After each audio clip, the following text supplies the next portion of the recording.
is considered the most attractive.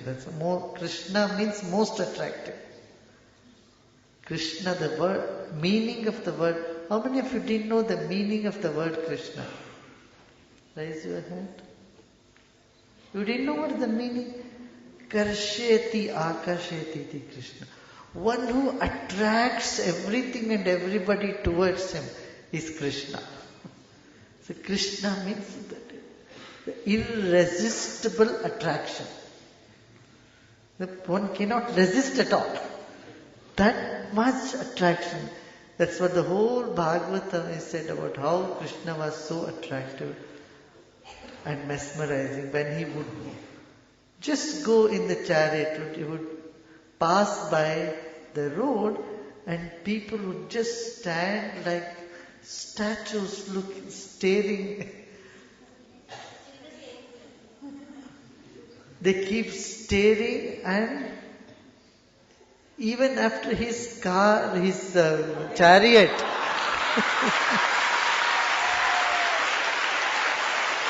no,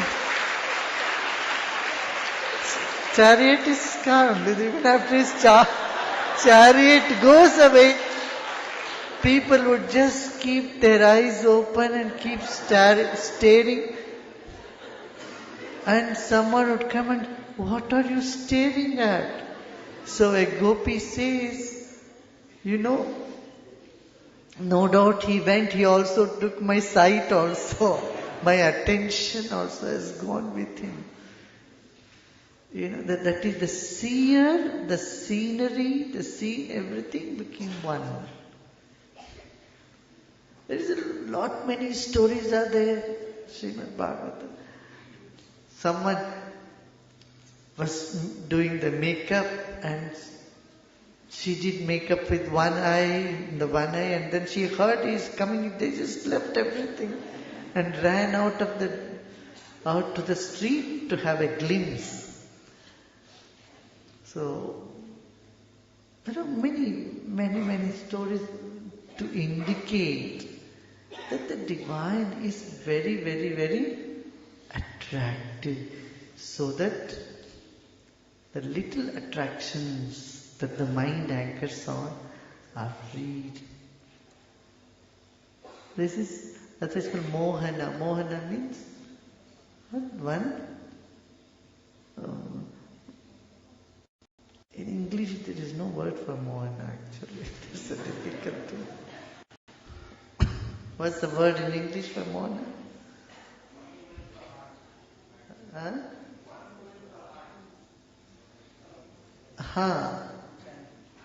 Who appeals to the heart, one who enchanting, endearing may be the right word, endearing.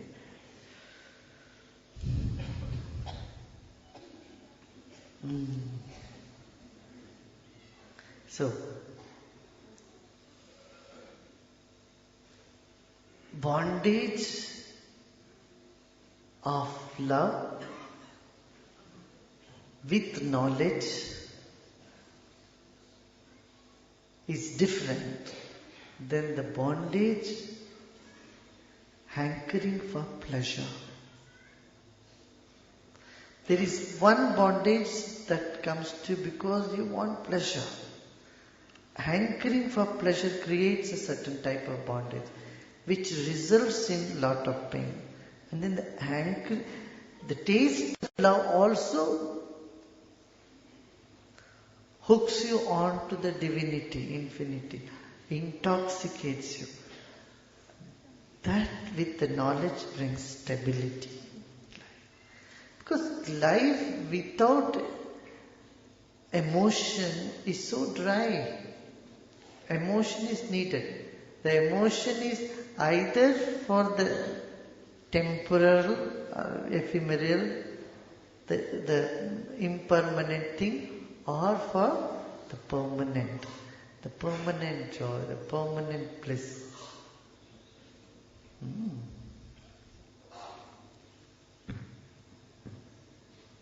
Guruji, is developing wisdom a constant effort on our part or just pure grace? wisdom is natural. I can't do anything about it. You simply need to recognize it when it comes up. Don't brush it aside. That's all you need to do. That's why there is something called pratyabhigya hridaya. Pratyabhigya means recognizing. The heart of recognition. It's a very, very beautiful word. Pratyabhigya hridaya. जय गुरुदेव गुरुजी। गुरुजी हम शाम को संध्या वंदन करते हैं तो सूरज पश्चिम की ओर होता है, तो हम जपा उत्तर की ओर क्यों करते हैं? हाँ,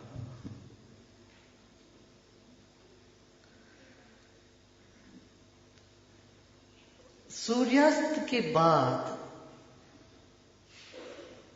सबसे बड़ा पावर जो है वो मैग्नेटिक फोर्स है north pole, north and south pole का होता है। जब तक सूरज है तब तक पावर तो सूरज पर, उस दिशा में है जहां सूर्य है।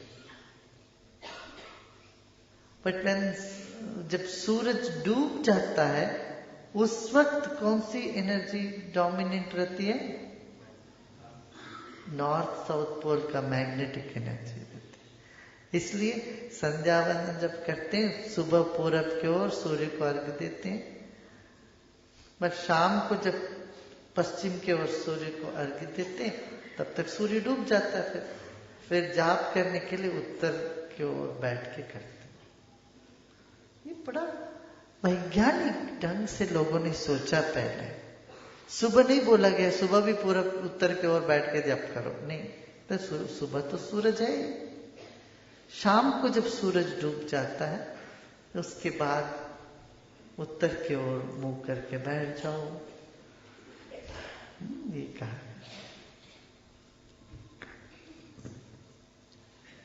मगर इसमें इतना अधिक महत्व नहीं देना चाहिए। मान लो कोई ऐसी जगह बैठे हैं जहां पर सूरज डूब ही नहीं रहा है, तुम नॉर्वे जाओ, अर्जेंटीना जाओ, मान लो वहां 2 महीने तो सूरज डूबता ही नहीं है, 12 बजे सूरज रहता है। अब कैसे करूं? अब उत्तर को दूं, दक्षिण को दूं? ये दैवम सर्वतोमुखम, भगवान सब जगह है। इसलिए कहीं भी बैठ के किसी भी दिशा में बैठ के अपना प्रार्थना ध्यान कर सकते। पर एक वैज्ञानिक ढंग से बताया तो अच्छी बात है, खासतौर से इन ट्रॉपिकल कंट्रीज के लिए। यदि ऋषि मुनि वो आर्टिक देशों में देखते तो हो सकता बोलेंगे सब दक्षिणाभिमुख बैठ के अपना ध्यान करो। इसलिए कई बार वास्तुशास्त्र जो भारत के लिए ठीक है वही रशिया के लिए नहीं ठीक हो सकता है, क्योंकि वहां अलग है। मैंने यही कहा कि इन सब चीजों में हमें थोड़ा करेक्शन करनी चाहिए। यहां कहते हैं वास्तु में क्या दक्षिण के ओर नहीं दरवाजा रखना चाहिए। क्यों? सिटी प्लानिंग में यहाँ पर जो शहर कनपट एक नगर का जब प्लानिंग करते थे, योजना करते थे, तब स्मशान को दक्षिण में रखते थे। तो दक्षिण की ओर दरवाजा खिड़की इसीलिए नहीं रखते थे कि दक्षिण से हवा बहेगी तो हवा आएगी तो वो स्मशान से आएगा। हर शहर का दक्षिण भाग में किनारे में स्मशान रखा करते थे। इसलिए वास्तु को भी इस हिसाब से बनाया। मगर आप रशिया चले जाओ, स्कैंडिनेवियन कंट्री में जाओ, यूरोप जाओ, तो वहां सूरज दक्षिण में ज्यादा होता है, हवा अच्छी हवा दक्षिण से आती है, तो वहां तो दरवाजा दक्षिण में रखना ठीक ही है। दक्षिण का दरवाजा खोलो तो वहां 12 महीने सूर्य आएगा तुम्हें। तो इसलिए वास्तुशास्त्र को करेक्शन के बिना ब्लाइंडली सब जगह अप्लाई कर देना ठीक नहीं है। बहुत लोगों को ये बात पता ही नहीं, ताकि वो इसकी गहराई में नहीं जाते। अच्छा, इसमें शायद लकीर के फकीर बोलते क्या बोलते हैं, क्या लिखा है बस उसी पे लटते जाओ, उसी पे चलते जाओ, ऐसा बोल दिया, वैसा वैसा वैसा।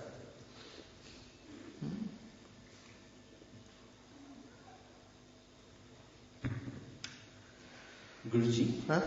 when things change from I want to do it to I will have to do it, it becomes very difficult to act. What to do in such situations? No, everything begins with I want to do it, and then later on that enthusiasm when it goes down, but still the commitment is there, then it is better you do it. I have to do it, you must do it. Otherwise, you will not be able to complete anything. Because mind is like that. The most unreliable friend you have is your own mind. So the mind says something now and then little later something else. You can rely on your friend better than your own mind. Because of the commitments, these commitments that you take, okay, I have to complete. I want to complete, I must complete. Life moves in the right direction. If you just act by the whims and fancy of your mind, it will just take you anyway, Do you see what I'm saying? You want to become a doctor and then you enroll into the medical college. After 2 years you just don't want to do it. Then you say, I have to do it. Better you have to do it. Complete it. Otherwise 1 year medical, 1 year engineering, 1 year law, and 1 year you will go and do something chemistry and you will be nowhere. Yeah? Isn't it? Huh? You'll be neither a CA, nor an engineer, nor a doctor, nor a lawyer, because you did all 1 year only.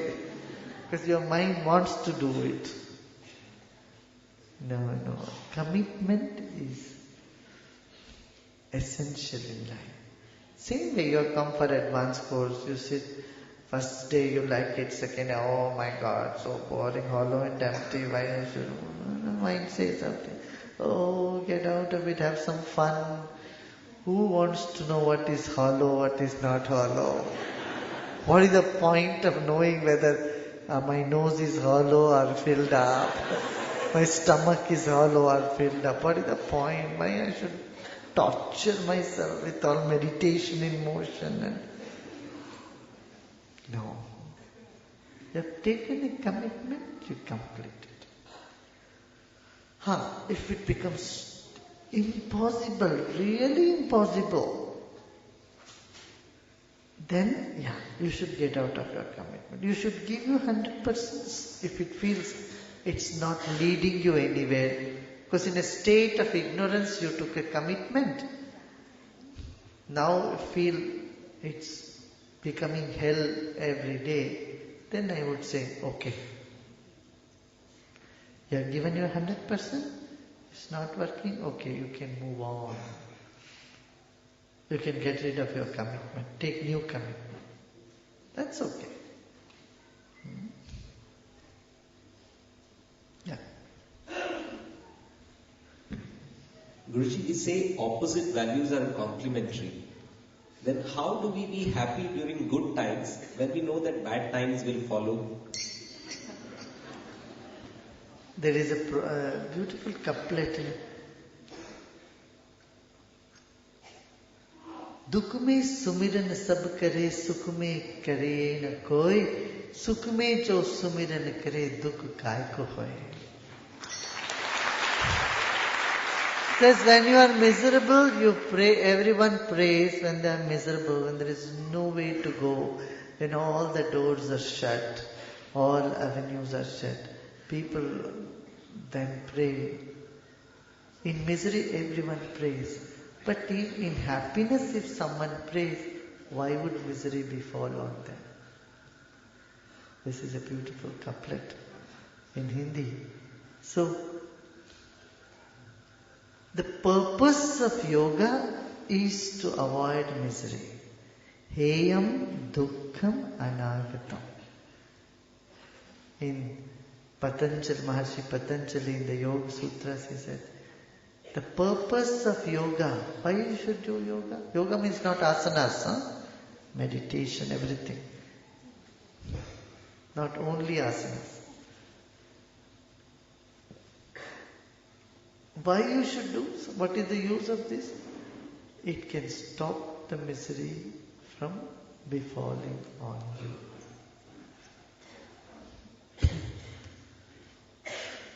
So when you are happy, be grateful and do seva.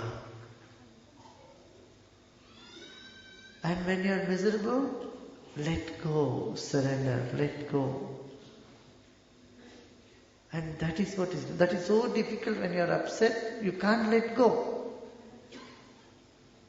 And when you are happy, you don't want to do any service. That is why you become miserable. सेवा, सुख में सेवा, दुख में त्याग. दुखी व्यक्ति को त्याग करने का बल बहुत आवश्यक है. दुख को ही त्याग नहीं कर सकता, पकड़ के बैठा रहता है मैं तो.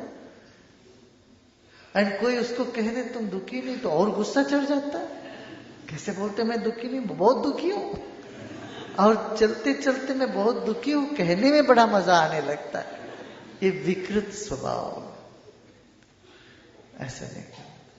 Sometimes people start enjoying the misery because you are not letting go of it. Renounce in misery and serve in happiness. When you are happy, don't get lost in the happiness, don't get lost in the pleasure. Then come out and do some service. That time you pray. Guruji, Jordan from Meghalaya. Guruji, I am a yes plus yes student and I have been doing my kriya regularly for almost a year. What percentage of my past karmas have I repaid?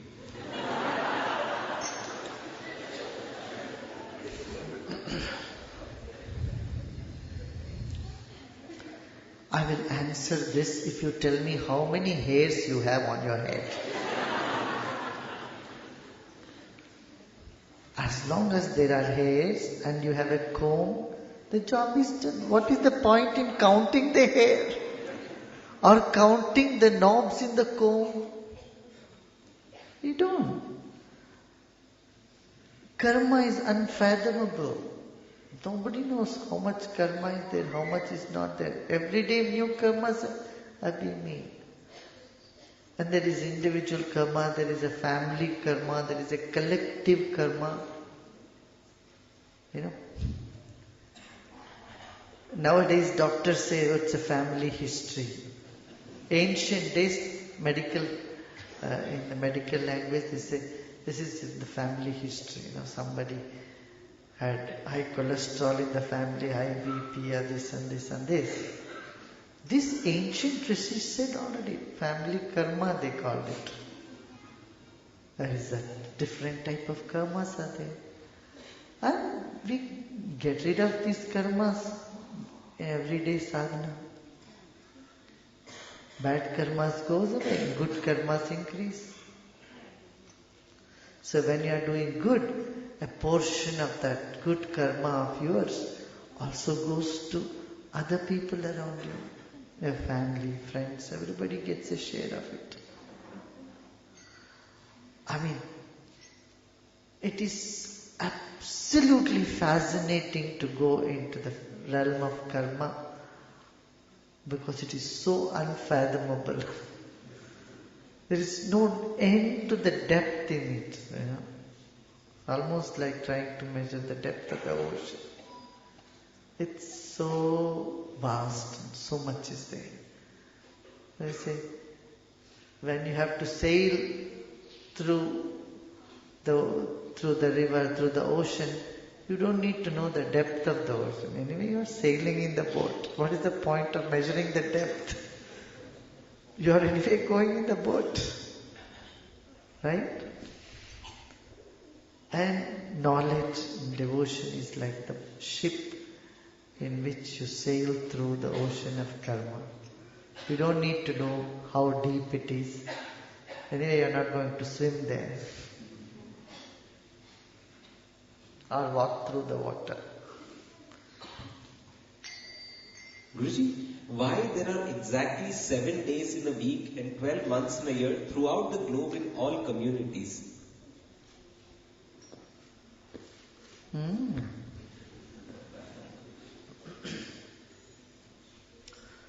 It was started in the Vedic time. The 0 and the 7 days, 12 months were first given here in India. And then Egypt copied from India. Then it went over everywhere. Nobody said 8 days in a week. In India, because there are 7 planets, major planets, though we have 9 planets and 2 are shadow planets. They call it shadow, the nodes of moon. They don't exist, but as a shadow. That's why they didn't give days for it. They gave days for sun, moon, and all this, Mars, Jupiter. And they found the connection between the microcosm and the macrocosm. And then they say sun completes one round in the galaxy in the 12 months, in those 12 months. So they went from, and then 1.5 hours every day. Like that they gave 14, whatever,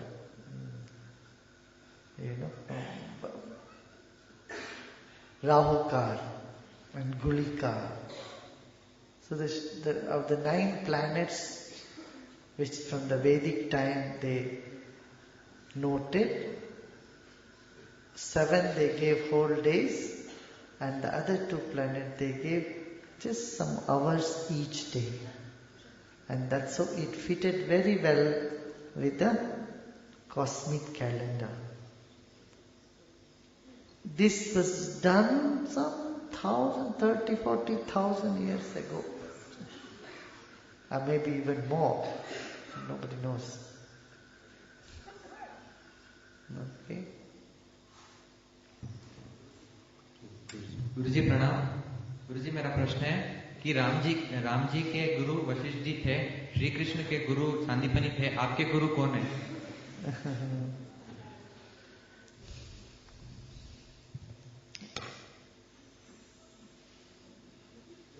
हमारे भी तो थे गुरुजी, हमारे गुरुजी बचपन से, हाँ अभी भी हैं, 113-14 साल के हैं, हो गए काफी उम्र के। तो उसके बाद ऐसे जैसे संदीपनी महर्षि भी थे वहां पर, और लोग भी थे, आज भी सब जगह हैं। गुरु तत्व तो व्याप्त है, आदि शंकराचार्य तो है ही गुरु उसमें।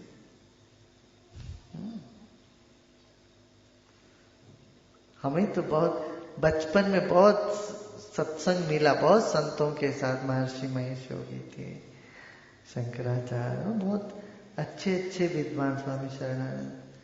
हमारा बचपन सब बूढ़े लोगों के साथ हुआ।